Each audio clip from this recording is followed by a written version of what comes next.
Hi, my name is Carol Yu, and I will be performing Joan of Arc's monologue from Henry VI by William Shakespeare and Nan's monologue from Gloria by Branden Jacob-Jenkins. The font.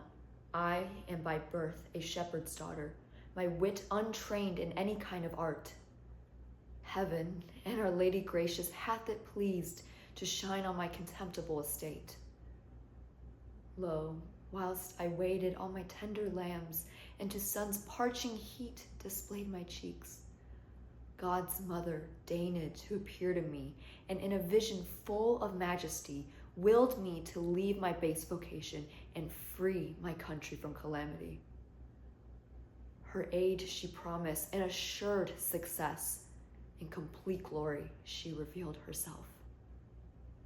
And whereas I was black and swart before, with those clear rays which she infused on me, that beauty am I blessed with which you see. Ask me what question thou canst possible, and I will answer unpremeditated. My courage try by combat, if thou darest, and thou shalt find that I exceed my sex. Resolve on this, thou shalt be fortunate, if thou receive me for thy warlike mate.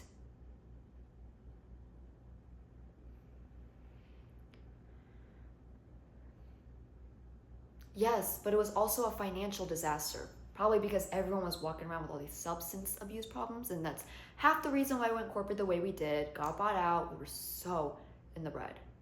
But anyway, Mark was saying basically that he thought he was going to be working somewhere that was more charged, more vibrant, and he found it lacking. And he told me some story Richard had told him about his early days there, and it was a funny story. God, what was it? It was a story I actually knew because I was there, and now I can't remember it. It'll come to me. But anyways, it was a funny story.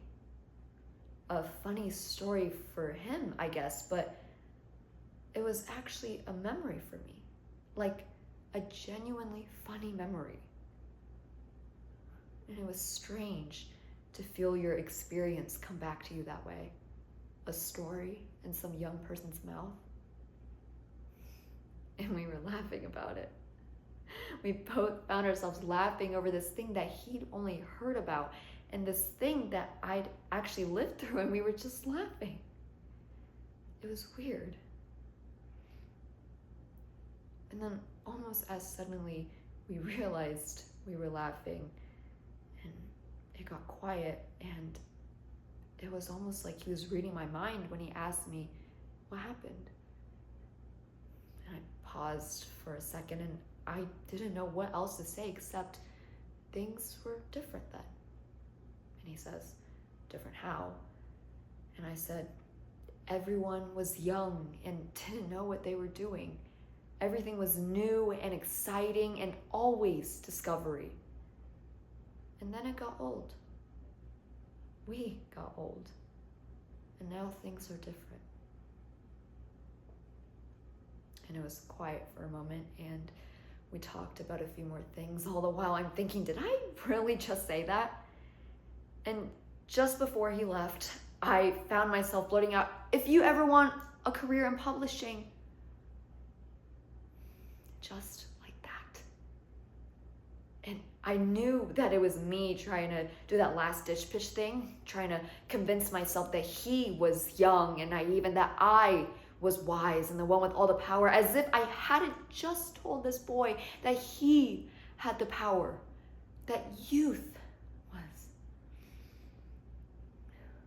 But he just looked at me with the saddest, most knowing look on his face and just thanked me and left.